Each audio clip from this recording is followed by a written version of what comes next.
हम रंजना झा अहाँ समस्त मिथिलावासी के सादर नमन करै छी और रंजना गीत संग्रह चैनल पर अहाँ सब गोटा के स्वागत करै छी। आइ एहि चैनल पर हम एकटा सुंदर मैथिली तिरहुत गीत लऽ कऽ आयल छी। आशा करै छी जे अहाँ सबके गीत सुनऽ में नीक लागत, तऽ आउ सुनी सब गोटा एकटा सुंदर मैथिली तिरहुत गीत। जखन चलल बड़ा सुंदर रे माना हरखित भेला, जखन चलल बड़ा सुंदर रे माना हरखित भेला,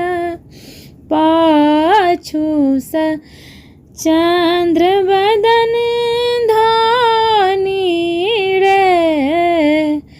आंगुर धयलेला, पाछू स चंद्र बदन धानी रे आंगुर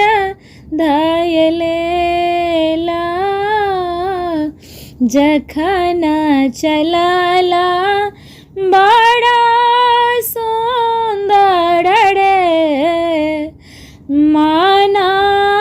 हरखित भेला, कियो सखी छत्र छाह देल रे, कियो बेनिया डोलाए, कियो सखी छत्र का छाह देल रे, कियो बेनिया डोलाए, कियो सखी सिंदूरानी देल रे, कियो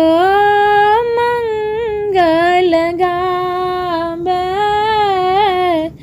कियो सखी सिंदूरा आनल रे, कियो मंगल गावे, पिया पहिरन पियर धनी रे, धनी पहिरथ लाले, पिया पहिरथी पियर रे, धनी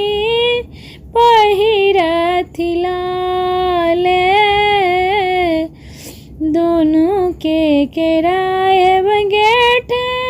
बंधन रे, दोनों गेली गोड़ लागा, जोड़े करेलौं गेठ बंधन रे, दोनों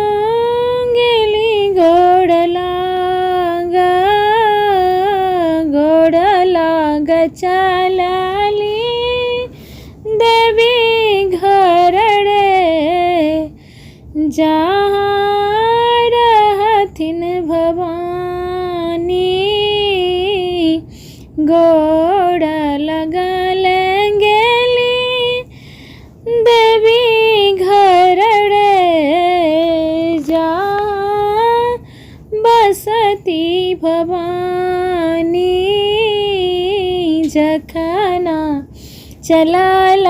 बड़ा सुंदर रे माना हरखित भेला, पाछू स चंद्र बदन धनी छथि रे आंगुर धयलेला। गीत सुनबा में केहन लागल कमेंट करके बतायब। गीत नीक लागत तो गीत के लाइक करब, चैनल के सब्सक्राइब करब और गीत के शेयर करब। गीत सुनबा के लेल अहाँ सब गोटा के बहुत बहुत धन्यवाद।